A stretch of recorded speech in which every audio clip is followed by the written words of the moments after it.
And I know that if I'm not doing my best, or if I'm not waking up the earliest I could possibly wake up, or getting the best grades I could possibly get, except for math, I have no quarrel with my math grades. They're valid. Also, with English and writing majors, at least for me, I only had to take one math class. Well, two, because I was bad at it. But after 2 math classes, I'm still not very good. Hello there! You may call me Miss Introvert, and here on this channel we write, we edit, we learn, and we grow, and I am growing right along with you guys, so we're really all in the same boat.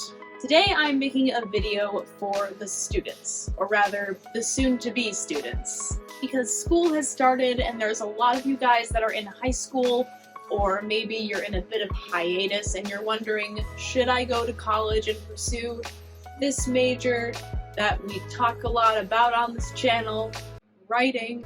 So do you want to be a writing major? What do you need to know about it? What questions do you have? Any questions that I can answer, I will try to if you want to comment them down below. But this video is for you guys so that it hopefully answers some of those questions that you have about whether or not you should major in writing and what to expect. Of course, this is just going to be the first part of a 2-video series. This one was just kind of preparatory. It's what can you expect in a writing major? I majored in writing and English, double majored, so I know things. But first, don't forget to hit that subscribe button if you like poetry, writing, introvert-related stuff, fandom-related stuff. We have it all here on this channel. If you want to subscribe to my newsletter, there is a link in the description to that. If you like this video, make sure to give it a thumbs up and comment down below not only any questions you have about being a writing major, but what are some of your favorite books that you read in school? Some of my favorites were probably The Haunting of Hill House by Shirley Jackson, because I love that show and therefore love the book. It is actually a really good book. I'm not biased, I don't think. I liked The Veldt by Ray Bradbury. That was a short story, but I like that a lot. You know. If you're interested in becoming an ARC reader for my upcoming fantasy Before Red Fire, Sorcerer Falls, so weird to say, you can click the link in the description down below, and there's a Google form that you can fill out to become an ARC reader. Hope to have you on the team because you guys make the book better. Now let's get started.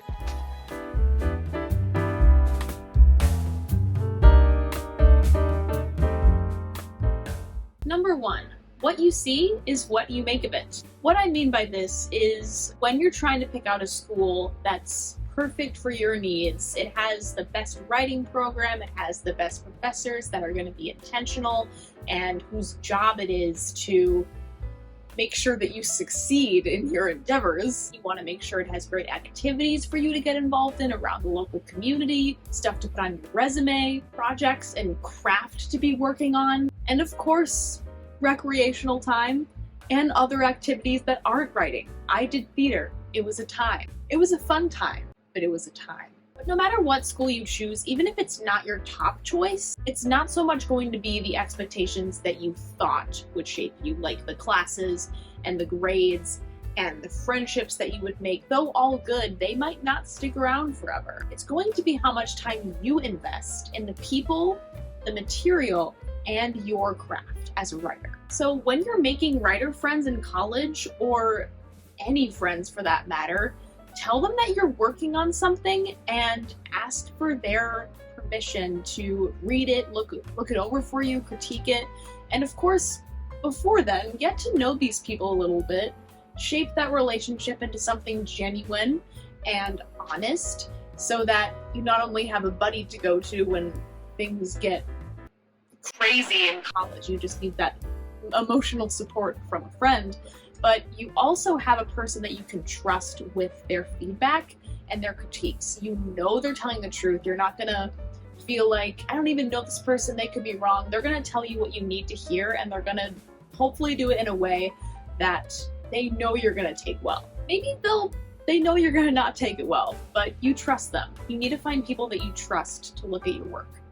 And also so that you have people, humans around that you can interact with, because apparently we have to be social as humans. It's a chore sometimes, I know. Most of us are introverts on here from the comments that you guys have left, and it is an ordeal sometimes. but it's helpful in the long run. You also want to put everything into the assignments that you've been given. Don't just skim the boring short stories that you don't like. I've done that before. I'm sorry. I just didn't like them. But I learned from my mistakes. We need to make the annotations. We need to make notes. We need to reread things over and over again before the big papers that we have to write. And most of all, we want to learn from the authorial gods and goddesses in the literary world. You want to be asking yourself, what kinds of writing are going to shape my own writing? How can I learn from that? And what kinds of reading are going to shape me as a person? Really stepping back and asking those questions and finding them out for yourself or asking for help is going to help you be prepared for those class discussions and for those papers. Finally, you need to invest in your craft. If you have time, take an extra class to perfect your talent. Maybe you don't have the time, it's okay to drop it, but you may find out that you do have the time. So take that class, whether that's learning how to better research something or build an argument or read through different languages and conjugate verbs. English majors have to take some very complicated language classes that we somehow passed. Somehow. If you have free time, spend it reading through works that you're interested in, or spend it working on your projects instead of scrolling through TikTok, which I am guilty of. If you know you have the energy to get something done, get it done. You'll be so much happier and you'll feel fulfilled that you got something personal.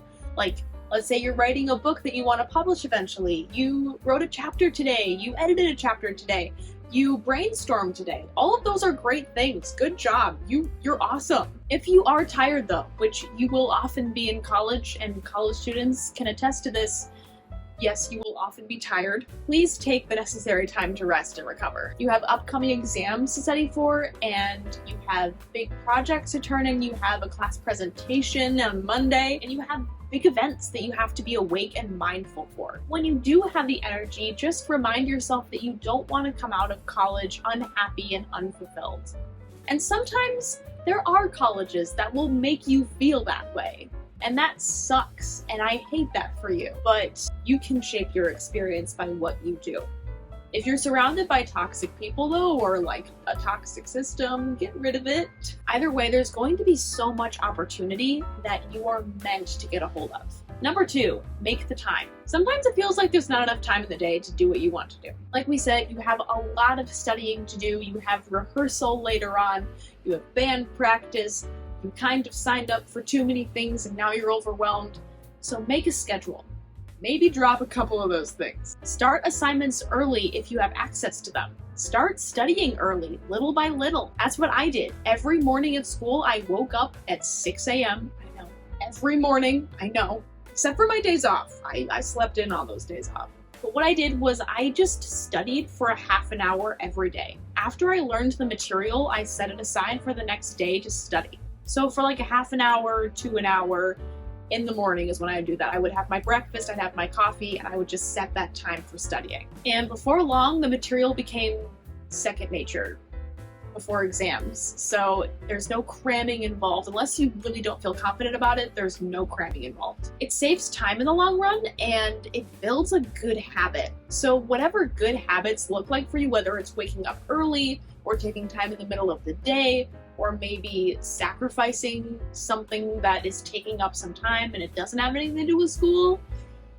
I know, it's hard, but you have to make it a habit to keep getting ahead if you don't want to be overwhelmed. I'm a person who avoids stressful situations, and this was helpful for me. If you're one of those people, this is for you. If you do well in stressful situations and you're one of those people who is used to cramming in all-nighters, then I respect you. Whatever that good habit looks like for you, do it consistently. Just don't hurt yourself. And there's going to be days that you don't want to get up. And there's going to be days that you're sick. Ew. And there's going to be days that you have another obligation. There's going to be days that you forgot something. There's going to be emergencies. emergencies are so inconvenient in college. You're already doing so much. But if you've been consistent, you'll have way less to worry about in terms of getting homework done and studying. You're already halfway through an assignment you've been working on and it's not due for like another 2 weeks. You've practiced your presentation a bunch. You have all your deadlines scheduled. You know the material for the exam and you're at a perfect place in your band practice because you made a habit. And there are going to be times where you don't feel that perfect schedule symmetry and you can't afford a day off. So sometimes you do have to cram. I know I said earlier that there's no cramming involved, but life happens. So actually there is. And that's okay. That's what most people are doing in college, procrastinating and then cramming, or having life happen to them and then cramming. I have to remind myself that it's okay all the time because I'm a perfectionist, and I know that if I'm not doing my best or if I'm not waking up the earliest I could possibly wake up or getting the best grades I could possibly get, except for math, I have no quarrel with my math grades. They're valid. Also, with English and writing majors, at least for me, I only had to take one math class. Well, two. Because I was bad at it. But after 2 math classes, I'm still not very good. But that's fine, I think. Anyway, I'm a perfectionist and I have to remind myself that it's okay. Just do what everyone else is doing sometimes. Not that there's even anything wrong with what everybody else is doing. They're being normal. I'm the one who's being a robot and honestly teaching you guys how to be robots. But it's really helpful. It helps you stay ahead in school. But it does feel like you're a robot sometimes. You don't want to go there. It's okay to not have a perfect attendance score. I'm not saying that you should make procrastination or partying a habit either, but you should give yourself some grace because college is a lot. It feels like the busiest time of your life, and yet somehow as you get older, life only gets busier, especially if you're a writer. You literally never stop writing. It's super fun. But habits make the busyness bearable. So make a schedule. Fill it out with all of your school obligations. Give yourself some bucket lists, something fun to do, give it some variety, and build those habits. Well, thank yourself later, but it does not have to be perfect. Number 3, what not to do. Not only do you not want to procrastinate constantly or give yourself over to writer's block or school block, you don't want to isolate yourself. You're in college, you're an introvert, and you're surrounded by people and pressure and obligations and assignments and expectations and questions and life goals. It's easy to just isolate yourself in your room and drown out all that noise with a good book or some happy little lo-fi playlist that you found or some TV or something nostalgic from your childhood, anything that you can find to just quiet the noise. Yeah, whether it's in your dorm room or your apartment, wherever you're living, it's very easy to do as an introvert. Speaking from experience. And then once you get there, you only focus on school. And that's what college is for.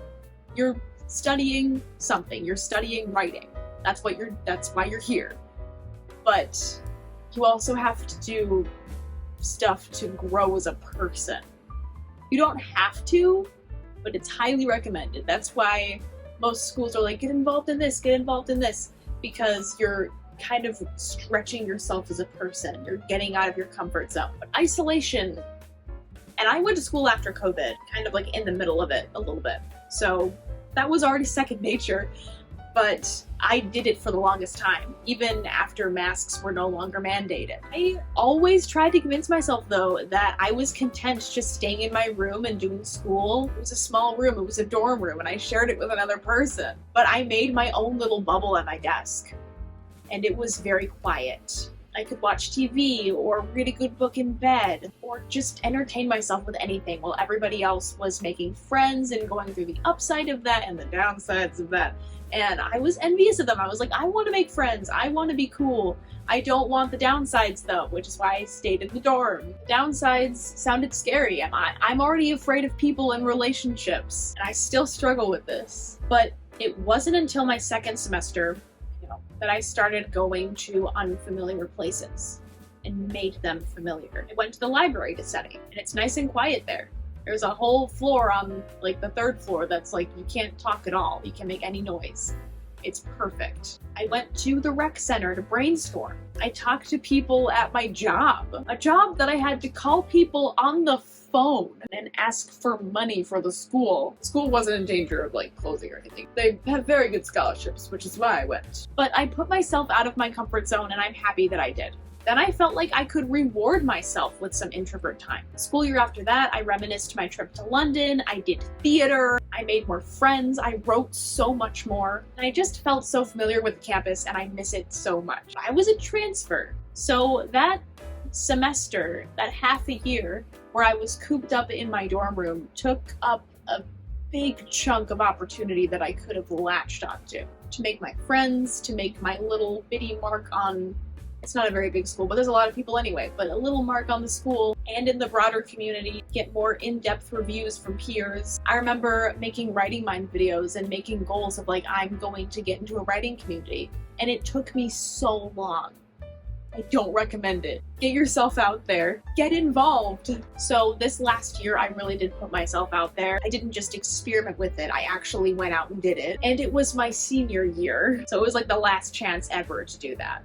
As an introvert, it's like, I only have to spend 1 year getting myself out there. That's fine. Which, as an introvert, yes, it is. But I also became a little bit more human in the fact that I was like, oh, these people mean something to me, and I'm going to miss them. And I feel like we could have got a lot more done together in terms of helping each other become better writers. And they were doing all of those things. I just wasn't involved in that as much as I could have been. And I don't know when I'll see all of those friends again. It's really sad. And I'm still making kind of new friends as co-workers, but it's not the same. I always told people when they asked me what year I was that I was a senior, but this year was giving sophomore energy. Because I was still getting to know my classmates. I was familiar with the campus, I was familiar with everything about like my schedule and school and all of that good stuff, and the profs and the buildings, but I miss them. I feel like we should be doing this again like 2 more times. And these people are going back to school because they were like a few years younger than me or a year younger than me, and I miss them. So based on my experience, even if you don't like activities that involve involvement like me, you can at least watch the chaos unfold and attend one of the events on the sidelines. Get yourself used to being social in a different place. Because going to college is a huge culture shock. Especially if you grew up sheltered and reserved like I did, and you spent the first 2 years of college at a community college, and then it was COVID and you didn't go anywhere. But again, it's what you make of it. I could have gone somewhere, but I didn't. I stayed literally in here, or I stayed in my dorm. So don't isolate yourself. If we writers want inspiration, we have to go out and find it. It's not gonna come to us, except on those rare occasions. You have to encourage it to come by going on trips, going to the performance, stimulating your brain with really thoughtful, provoking conversations that will get you to argue something, or that will get you to think, or that will freaking make you feel seen and heard. And it will come to you if you just start meeting so many beautiful, interesting people. And that is just part 1 of what to expect when you major in writing in college. Part 2 comes out next week, so don't miss it. Once again, don't forget to subscribe, hit that like button if you enjoyed this video, and comment down below what was your least favorite book to read in college or in high school or whenever. What cover do you look at and you're like, Barnes & Noble, you guys made this cover look very pretty, but I'm still not reading it. But thank you for watching, and stay basic and don't isolate yourself. Okay, bye.